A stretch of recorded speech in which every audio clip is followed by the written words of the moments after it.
Bueno, buenos días. Hoy vamos a hablar del núcleo de inmunizaciones, ¿sí? Parte del núcleo en realidad, ¿sí? Lo que corresponde a la parte del seminario. Bien, vamos a hablar de lo que es la vacunación. Vamos a repasar algunos conceptos de inmunidad innata, inmunidad adaptativa, de inmunidad activa, inmunidad pasiva. ¿Cómo se relacionan este tipo de inmunidad con la vacunación?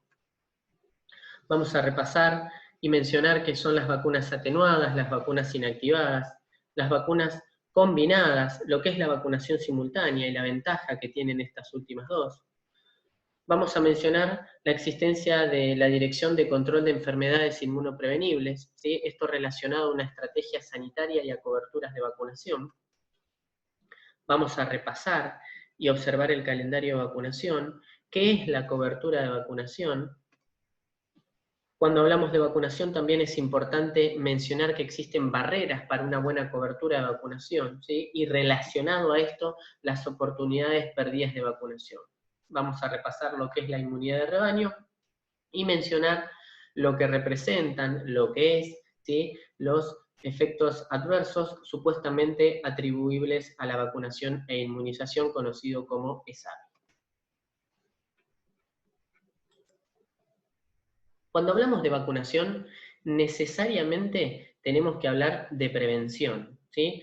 Todos sabemos, ¿sí? Conocemos que la vacunación es una estrategia de prevención fundamentalmente primaria, ¿sí? La vacunación es la actividad preventiva de mayor impacto sanitario junto a la provisión de agua potable, el saneamiento ambiental básico y el control de vectores. Previene enfermedades transmisibles, ¿sí? Previene discapacidades relacionadas a estas enfermedades y previene defunciones también relacionadas a estas mismas enfermedades, ¿sí? Siempre hablando de enfermedades inmunoprevenibles, ¿sí? Entonces, como primer concepto, si hablamos de vacunación tenemos que hablar de prevención, ¿sí? Y fundamentalmente de prevención primaria. Dijimos que íbamos a mencionar lo que era la inmunidad innata y la inmunidad adaptativa y cómo se relacionan esto con las vacunas y con la vacunación, ¿no? Bien, como ya sabemos, la inmunidad innata es un tipo de inmunidad mediada principalmente por células como los fagocitos, natural killers, basófilos, eosinófilos y mastocitos, que va a tener una respuesta inmunitaria fundamentalmente inespecífica, ¿sí? Perdón, fundamentalmente inespecífica, ¿sí? En el que el tiempo de acción es inmediato, pero que no tiene memoria inmunológica, ¿sí? Cuando hablamos de inmunidad adaptativa, tenemos que decir que está mediada fundamentalmente por linfocitos B, por linfocitos T, es decir, por células presentadoras de antígenos, ¿sí? Y acá, algo muy importante, ¿sí? Estamos hablando de una respuesta antígeno, ¿sí? Específica, ¿sí? Es decir, una respuesta en función de determinado antígeno, es decir, que se diferencia de la respuesta inespecífica que tiene la inmunidad innata. El tiempo de respuesta suele ser un poco más tardío, como dice la filmina, de días, y otra cosa muy importante es que tiene memoria inmunológica, ¿sí? Estas últimas tres cuestiones, ¿sí? Que sea una inmunidad antígeno específica, ¿sí? Y que tenga memoria inmunológica, son condiciones fundamentales, ¿sí? ¿Por qué? Porque van a ser en parte como una vacuna a través de la inmunidad adaptativa, por una respuesta antígeno específica, va a generar memoria inmunológica. Dijimos también que íbamos a hablar de inmunidad activa y de inmunidad pasiva. Y acá también vamos a ver en qué parte ponemos a las vacunas, por decirlo de alguna manera. Cuando hablamos de inmunidad activa, algo que resultaría hasta lógico pensarlo, ¿no? La inmunidad activa es cuando se pone activo, se pone en marcha el sistema inmune. La inmunidad pasiva es cuando tenemos algún tipo de inmunidad, pero sin poner en marcha nuestro sistema inmune. Con los ejemplos vamos a aclarar un montón, ¿no? La inmunidad activa natural es cuando estamos expuestos directamente al virus, a la bacteria, y desencadenamos, la infección, ¿sí? De esa manera ponemos en marcha la inmunidad activa y de forma natural. Cuando ponemos en marcha la inmunidad activa y de forma artificial, ¿sí? Es el típico ejemplo de la vacunación. ¿sí? Como dijimos anteriormente, ponemos en marcha la inmunidad adaptativa, antígeno específica, para generar cierta respuesta inmunológica. Cuando hablamos de inmunidad pasiva, ¿sí? También la vamos a clasificar en natural y artificial, ¿sí? Natural, por ejemplo, obtenido por el paso transplacentarios de anticuerpos de la madre al feto o a través de la lactancia materna, y artificial es cuando es producida a través de la administración de gamma globulina, ¿sí? Gamma globulina tetánica, antitetánica, gamma globulina botulínica, ¿sí? O hasta gamma globulina inespecífica. ¿Qué es la vacunación? ¿Cómo funciona la vacunación? Es la administración de un microorganismo, ¿sí? O de una parte de un microorganismo, o de un producto modificado de un microorganismo que va a hacer lo que va a hacer es funcionar como antígeno, ¿sí? Para poner en marcha la inmunidad activa y a través de la inmunidad adaptativa generar memoria inmunológica, ¿sí? Entonces, este producto, ¿sí? Este microorganismo, la parte del microorganismo, este producto modificado del mismo, ¿sí? Se genera con el fin de obtener una respuesta inmunológica similar a la que provocaría la infección, ¿sí? Es decir, como vemos en el gráfico, la vacunación con antígenos del patógeno, ¿sí? van a producir una respuesta primaria, mediada por anticuerpos, ¿sí?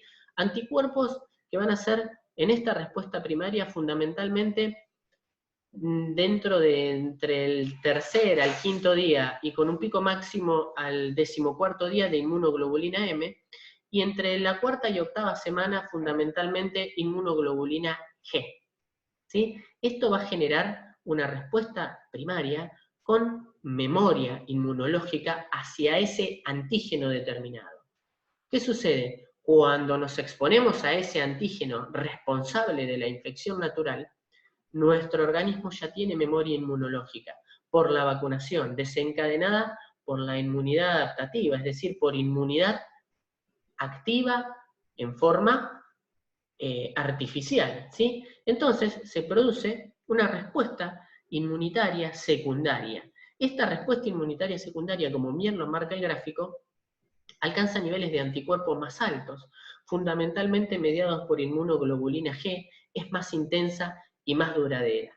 Lo que tiene como objetivo esta inmunidad adaptativa, esta inmunidad adquirida, es tratar de evitar la enfermedad o tratar de evitar formas graves de presentación de la enfermedad o evitar muertes por esta enfermedad inmunoprevenible sí, a través de la vacunación, ¿sí? Entonces, como vemos en el gráfico, no sé si van a poder ver la flecha, el mouse, perdón, un antígeno, ¿sí? Generado a través de, generado por la vacunación, genera una respuesta de anticuerpos primaria para que cuando tengamos una respuesta por ese antígeno incorporado en la vacuna, frente a una infección natural tengamos una respuesta inmunitaria secundaria con títulos de anticuerpos mucho más altos, con una respuesta mucho más rápida y mucho más efectiva. Dijimos que íbamos a mencionar las vacunas atenuadas y las vacunas inactivadas. Cuando dijimos que los componentes antigénicos de las vacunas son microorganismos o parte de estos microorganismos, ¿sí? Tenemos que saber que esos antígenos, ¿sí? Esos componentes de las vacunas pueden ser atenuados o inactivados, ¿sí? Como ejemplo de atenuados, sarampión, rubiola papera, varicela, Sabin o PB, ¿sí? Para poliomielitis. Y ejemplo de inactivadas, IPV también para poliomielitis, conocida como SALC, hepatitis A, influenza, ¿sí? Anual, la vacuna de la gripe. ¿Qué diferencia hay entre estas? Bueno, varias y las vamos a ir detallando de acuerdo a lo que muestra el slide. Las vacunas atenuadas son derivadas directamente del agente causal al que se le ha quitado virulencia, es decir, es el microorganismo entero, ¿sí? Al que se le quitó virulencia, ¿sí? En cambio, las vacunas inactivadas son microorganismos inactivados, ¿sí? Por procedimientos químicos o físicos, total o fracciones del mismo, pero están inactivados, ¿sí? En cambio, en las atenuadas, justamente, ¿sí? Es el agente causal que se le ha quitado virulencia. La segunda diferencia, ¿sí?, es que las atenuadas para producir la respuesta inmune, ¿sí?, el antígeno debe multiplicarse en la persona vacunada. En cambio, en las inactivadas no se replican en la persona vacunada. Otra diferencia es que cuando hablamos de las atenuadas, la respuesta inmune suele ser más intensa y de más larga duración, ¿sí? En cambio, en las inactivadas, ¿sí?, suele ser la respuesta menos intensa y de menos duración, ¿sí? Esto va a hacer que si estamos hablando de vacunas inactivadas, se requieran varias dosis para la primovacunación e incluso dosis de refuerzo para mantener niveles adecuados de anticuerpos, ¿sí?, en caso de tener una mejor respuesta para estar enfrente de una supuesta enfermedad inmunoprevenible. Otra diferencia es que la inmunidad que generan las vacunas atenuadas puede ser interferida por anticuerpos circulantes. Y esto es un concepto importante, ¿sí? Uno aplica una vacuna atenuada y si tiene anticuerpos circulantes puede interferir en la inmunidad que nos va a dejar esa vacuna. Entonces acá hay que prestar atención a ciertas cuestiones. Por ejemplo, si aplicamos vacunas atenuadas, tienen que ser aplicadas en forma simultánea, es decir, en el mismo momento, ¿sí? ¿Por qué? Porque si aplicamos una vacuna atenuada y a las 48, 72 horas aplicamos otra, es probable que tenga interferencia, ¿sí?, en los anticuerpos, a través de los anticuerpos circulantes en la respuesta generada por esta vacuna atenuada. Es decir, si aplicamos dos vacunas atenuadas, lo que se recomienda es que, si no es de forma simultánea, estén separadas por 4 semanas. ¿Cómo podemos también obtener anticuerpos circulantes? Y directamente si utilizamos, como dijimos con anterioridad, la inmunidad pasiva artificial, es decir, aplicamos anticuerpos y de pronto aplicamos anticuerpos y después aplicamos vacunas atenuadas o aplicamos vacunas atenuadas y después anticuerpos, y en ese caso también hay recomendaciones. ¿Por qué? Porque puede interferir con la respuesta inmunogénica que nos va a dar esa vacuna, ¿sí? Si nosotros aplicamos una vacuna y después aplicamos una gamma globulina, debemos dejar de pasar 14 días, es decir, tiene que haber una diferencia entre la vacuna y la gamma globulina de 14 días. Si no, tenemos que tomar como que esa respuesta inmunogénica por esa vacuna no fue buena, ¿sí? Hay que dejar pasar 14 días. En cambio, si se invierte y uno aplica anticuerpos, ¿sí?, es decir, inmunidad natural, artificial pasiva, ¿sí?, tiene que dejar pasar aproximadamente 3 meses para aplicar una vacuna atenuada. Y digo aproximadamente 3 meses porque va a cambiar dependiendo de la vacuna y dependiendo de la gamma globulina que hayamos pasado, ¿sí? Entonces, concepto muy importante, la inmunidad que generan las vacunas atenuadas suele ser interferida por los anticuerpos circulantes. Entonces, ojo cuando aplicamos dos vacunas atenuadas, tienen que ser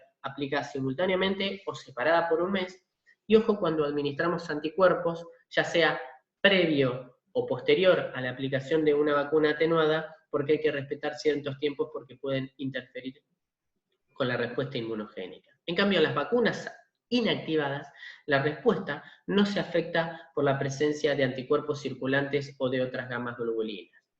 Otra diferencia importante es que las vacunas atenuadas suelen estar contraindicadas en huéspedes inmunocomprometidos, lo que puede resultar bastante lógico, ¿no? Porque estamos hablando de vacunas directamente derivadas del agente causal que se le ha quitado virulencia, ¿sí? Pero pueden ser potencialmente de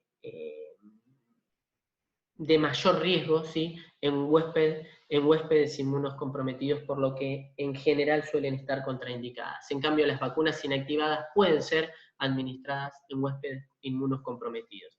Y la última diferencia que vamos a mencionar es que las vacunas atenuadas inducen la aparición de inmunidad humoral y celular, y las inactivadas, la respuesta puede ser subóptima según la enfermedad que padezca o su tratamiento, ¿no? Bien. Vacunas combinadas, ¿sí?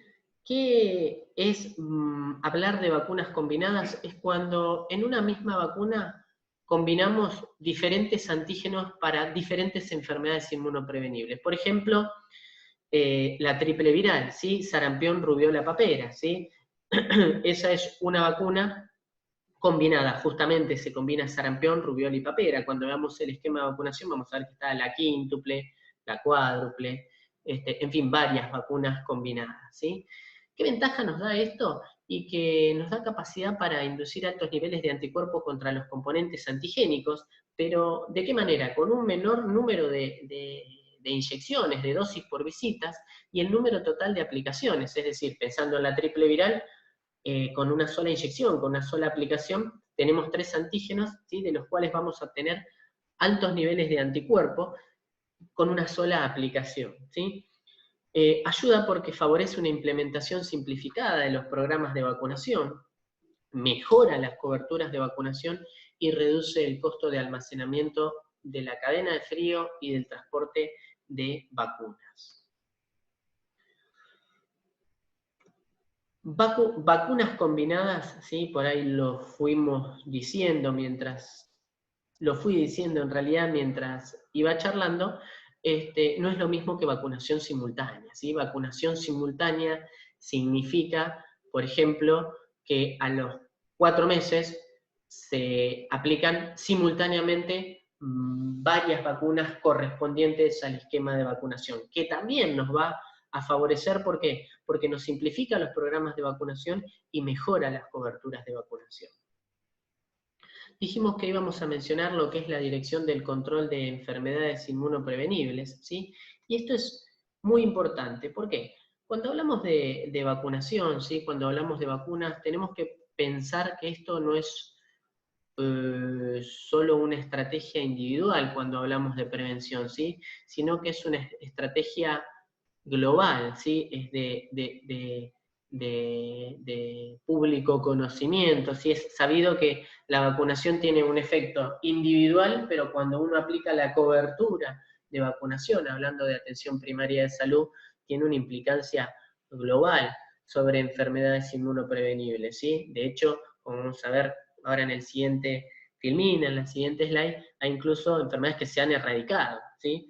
A través de los esquemas de vacunación. ¿Cuál es el objetivo? Sostener una política de Estado que promueva la equidad, la inclusión, el compromiso y la responsabilidad social, cuyo fin último consiste en proteger a la población contra enfermedades prevenibles por vacunas con el objetivo de lograr una comunidad sana, ¿sí? Insisto, objetivo colectivo a través de la vacunación, ¿sí?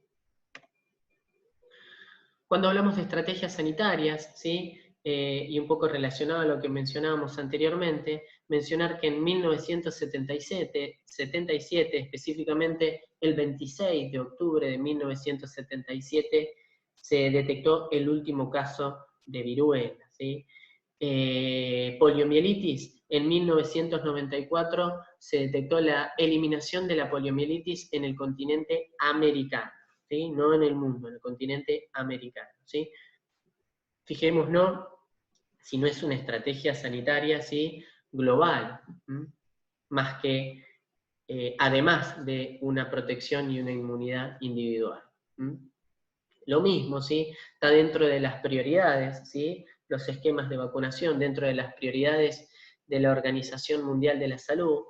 Existe también la ley 22.909, que rige desde 1986, que habla de una ley de vacunación obligatoria, ¿sí? Fíjense que está la Organización Mundial de la Salud, el 27 de febrero lo ha incluido dentro de los 13 objetivos, ¿sí? Principales de la Organización Mundial de la Salud, de reforzar las coberturas de vacunación.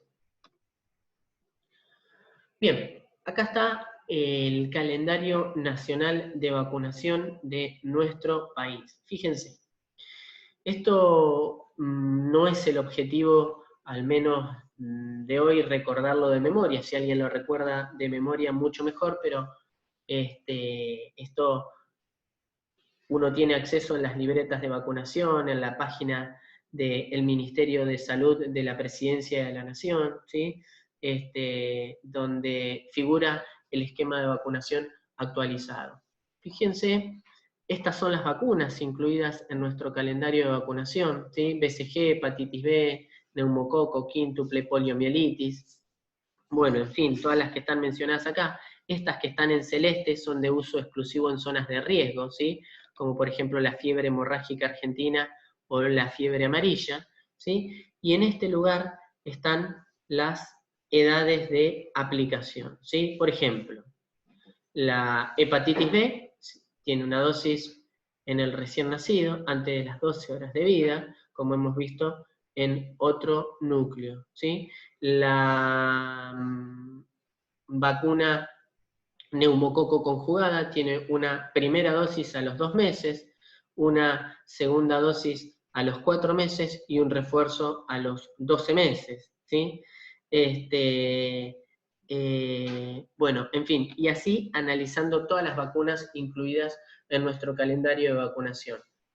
Repito, no es el objetivo de esta charla ni del núcleo recordar de memoria el calendario de vacunación, ¿sí? Pero sí conocer la importancia de que esté completo y haya una buena cobertura de nuestro calendario de vacunación de acuerdo a la edad de aplicación de cada una de las vacunas, ¿sí?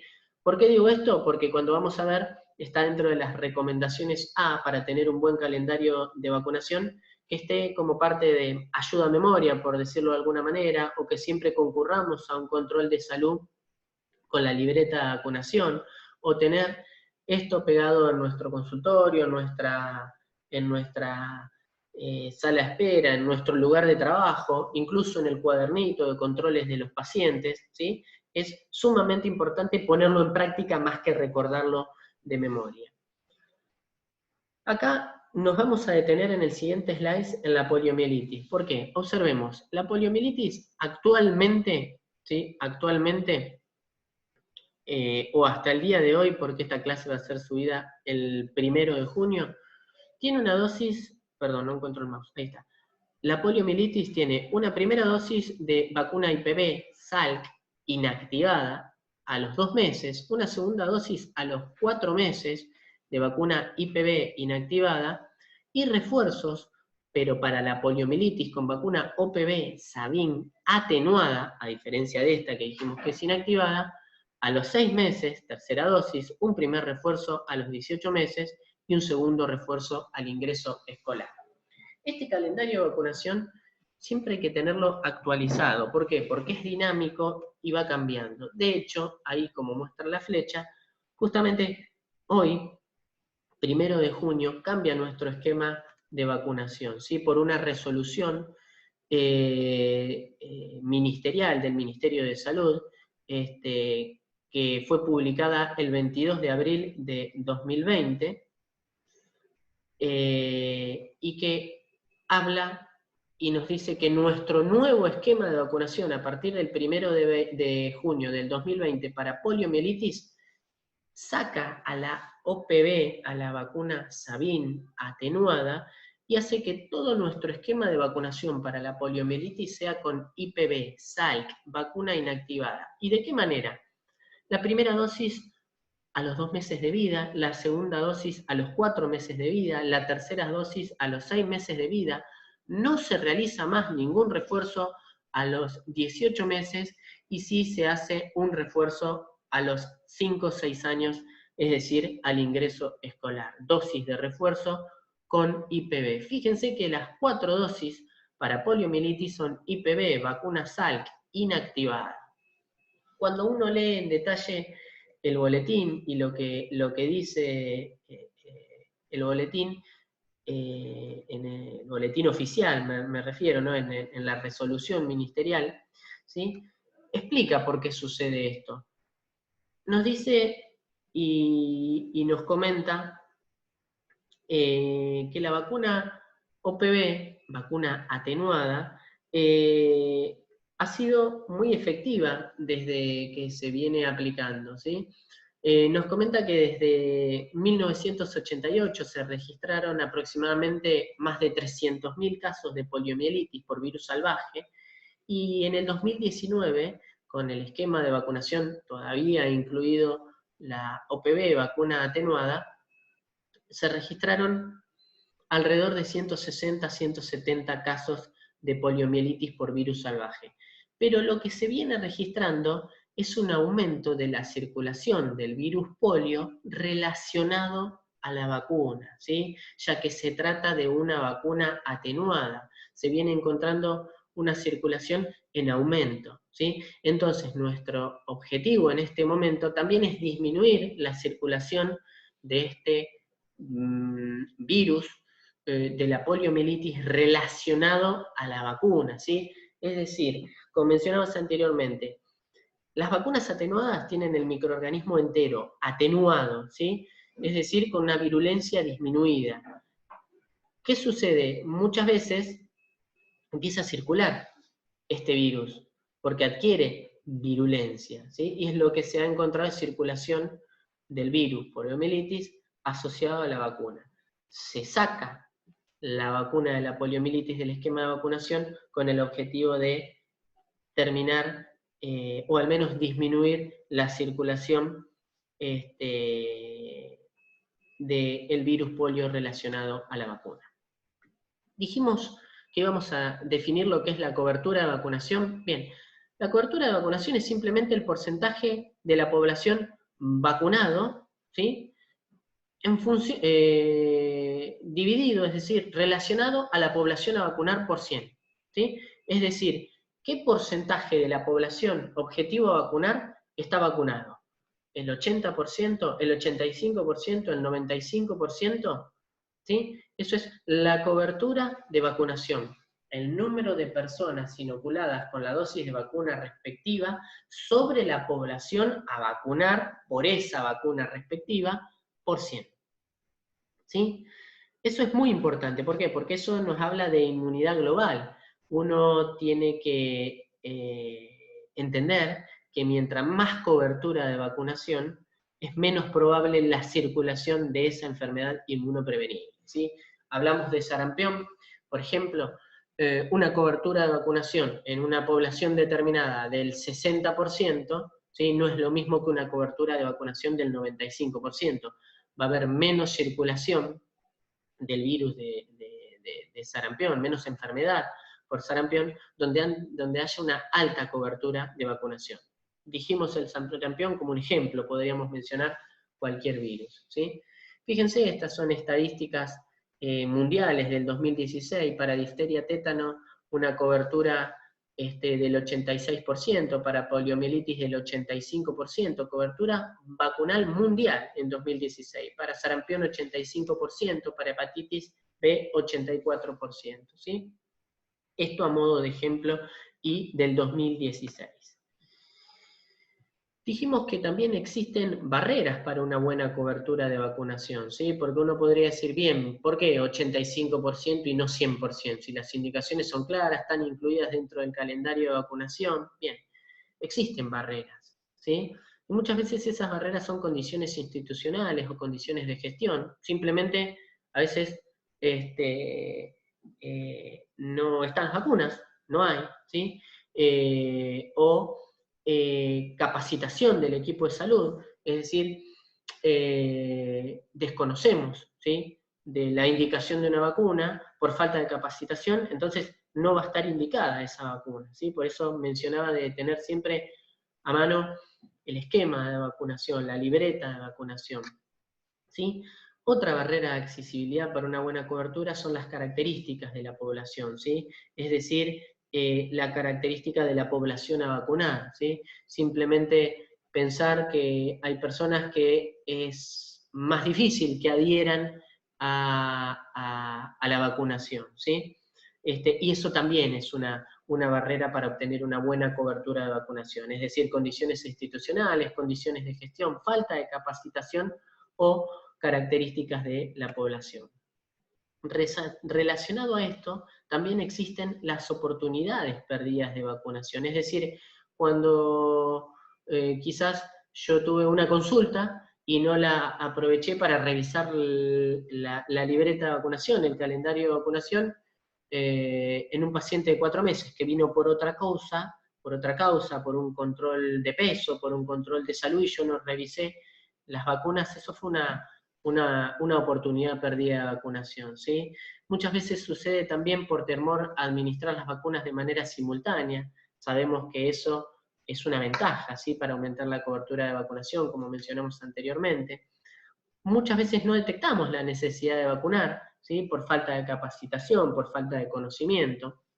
Relacionado a esto, falta de conocimiento de los calendarios de vacunación. No disponer de la historia de vacunación, es decir, no haber concurrido con el calendario de vacunación a la visita, ¿sí? Entonces yo no puedo constatar si tiene las vacunas o no. De pronto yo sé que hay vacunas indicadas a los 4 meses, viene por una enfermedad o por un control de salud a los 5 meses, y yo no tengo la libreta de vacunación, no tengo la historia de vacunación, y no puedo corroborar que estén completas las vacunas hasta el 5.º mes, ¿sí? No disponer de las vacunas necesarias en el lugar donde se detecte la necesidad de inmunizar es una oportunidad perdida de vacunación. Hay que disponer de vacunas. Muchas veces miedos injustificados a la vacunación, muchas veces surgen por falta de comunicación, o por miedos injustificados por parte de la población, ¿sí? Es función nuestra también, de los trabajadores de salud, explicar lo importante de las estrategias de vacunación, de tener una buena cobertura de vacunación, ¿sí? Y también otra oportunidad perdida de vacunación son las falsas contraindicaciones, ¿sí? Muchas veces nos vamos a encontrar frente a situaciones, por ejemplo, un paciente de 4 meses, que sabemos que hay vacunas incluidas en el calendario de vacunación, y que justo está cursando un catarro, y decidimos postergar las vacunas por ese catarro, y de pronto es una falsa contraindicación de una vacunación a los 4 meses, y pasa a ser una oportunidad perdida de vacunación para mejorar la inmunidad tanto individual como la cobertura de vacunación. Aquí algunos ejemplos de causas de oportunidades perdidas de vacunación, ¿sí? Las fuimos mencionando: no detectar, la necesidad, el desconocimiento, encontrarse frente a una enfermedad leve que no representaba la postergación de una vacunación, ¿sí? Existen recomendaciones, que algo habíamos mencionado antes, recomendaciones para aumentar la cobertura de vacunación. Van a ver que hay recomendaciones A y recomendaciones B. Mencionando las recomendaciones A, es decir, mejoramos la cobertura de vacunación cuando utilizamos sistemas recordatorios o avisos para los pacientes y los profesionales, ¿sí? Utilizamos sistemas de recordatorios para decir, bien, recordemos, por ejemplo, en una notita, en el cuaderno de controles de la mamá, que a los 4 meses se aplican vacunas, o cuando en el cuaderno de controles pegamos o le adosamos el esquema de vacunación, ¿sí? Es un recordatorio. Ese recordatorio puede ser para los pacientes y también para los profesionales, ¿sí? Cuando educamos en temas de inmunización, tanto a los pacientes como a los profesionales, ¿sí? Mejoramos las coberturas de vacunación. Cuando se reducen los costos que se deben de pagar por las vacunas, se mejoran las coberturas de vacunación. Por eso es importante tener un esquema de vacunación completo, ¿sí? Y disponer de las vacunas, como es el caso de nuestro país, ¿sí? Tener accesibilidad a los centros de vacunación, ¿sí? Es decir, accesibilidad para la población objetivo, ¿sí? Es importante que estén las vacunas en los centros de salud, centros de vacunación en zonas urbanas, en zonas rurales, o campañas de vacunación, ¿sí? Mejoran la accesibilidad a la vacuna para la población, ¿sí? Y siempre dentro de las recomendaciones A, lo que es la evaluación y difusión de la información sobre la vacunación, para que los profesionales conozcan los resultados de su actuación, ¿sí? Todas recomendaciones A para aumentar la cobertura de vacunación. Inmunidad de rebaño. ¿Qué es la inmunidad de rebaño? La inmunidad de rebaño, uno podría decir que es la inmunidad indirecta que reciben las personas que conviven en una población donde hay alta cobertura de vacunación, ¿sí? Es decir, es una inmunidad indirecta, que existe cuando hay una alta cobertura de vacunación. Fijémonos en este gráfico, ¿sí? que mostraron mis compañeras, donde yo tengo bajo porcentaje de cobertura de vacunación, ¿sí? Los de color azul son población no vacunada, los de color amarillo es población vacunada, ¿sí? Fíjense que el riesgo de transmisión de la enfermedad va a ser mucho más alto donde yo tengo bajas tasas de vacunación, ¿sí? Bajas coberturas de vacunación, o incluso intermedia, muy diferente donde yo tengo alta cobertura de vacunación, ¿sí? Es decir, las personas que no estén vacunadas, esos puntitos azules, ¿sí? Van a tener muchas veces menos riesgo de contagiarse. ¿Por qué? Porque lo que los rodean tienen inmunidad porque están vacunados. Fíjense cuando leemos play al video, ¿sí? Puntitos azules, personas no vacunadas, puntitos amarillos, personas vacunadas. Fíjense que donde hay alta cobertura de vacunación, ¿sí? La capacidad de transmisión de la enfermedad pasa a ser baja porque no encuentra huésped, ¿sí? Susceptible desde el punto de vista inmunológico para seguir transmitiendo esa enfermedad. Fíjense ya donde es 90%, aumenta un poquito la transmisibilidad, mucho más cuando es 75%, y ni hablar cuando estamos por niveles de vacunación por debajo del 50%. ¿Sí? Estas personas, ¿sí? De puntitos azules, no vacunadas, tienen inmunidad de rebaño, tienen inmunidad indirecta, ¿sí? ¿Por qué? Porque hay una alta cobertura de vacunación del resto de la población. Bien. Ya para ir terminando, mencionar qué es ESAVI, qué son los ESAVI, que son efectos adversos supuestamente atribuibles a la vacunación y a la inmunización, ¿sí? Y además de conocerlos, es muy importante saber que son de notificación obligatoria, ¿sí? Son de notificación obligatoria los efectos adversos supuestamente atribuibles a la vacunación y a la inmunización. Esto es muy importante porque las vacunas, aún en calendario de vacunación, así también como los medicamentos, ¿sí? Siguen en vigilancia, ¿sí? Siguen demostrando, ¿sí? Riesgos y beneficios, y riesgos potenciales en este caso, ¿no? Es decir, sí o sí hay que notificar, obviamente, todas las muertes que se piensen que pueden estar relacionadas con la vacunación, ¿sí? Lógicamente, las vacunas tienen un nivel muy seguro, ¿sí? Sobre todo relacionado a estas causas, ¿sí? Pero nada es un 0%, ¿sí?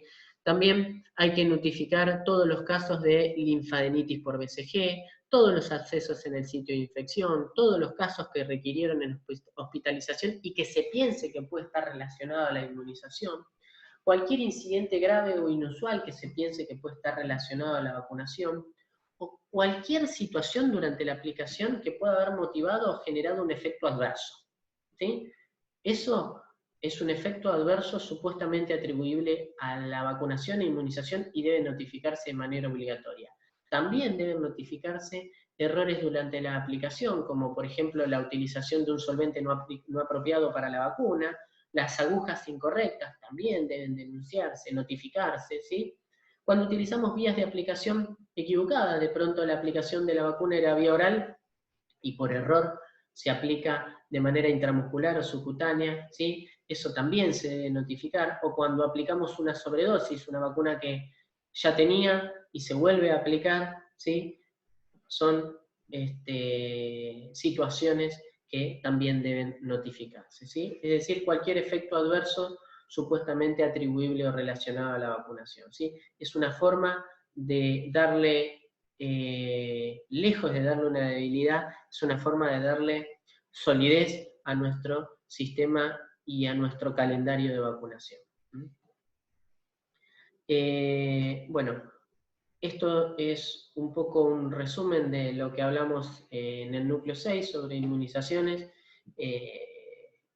Esto es, como mostramos en el segundo slide, las cuestiones más importantes a recordar de lo que hablamos en este seminario. Espero haber sido lo más claro posible, y nada, ya saben que ante cualquier duda cuentan con el foro de consultas, tanto para mí como para cualquiera de mis compañeros y mis compañeras. Muchas gracias.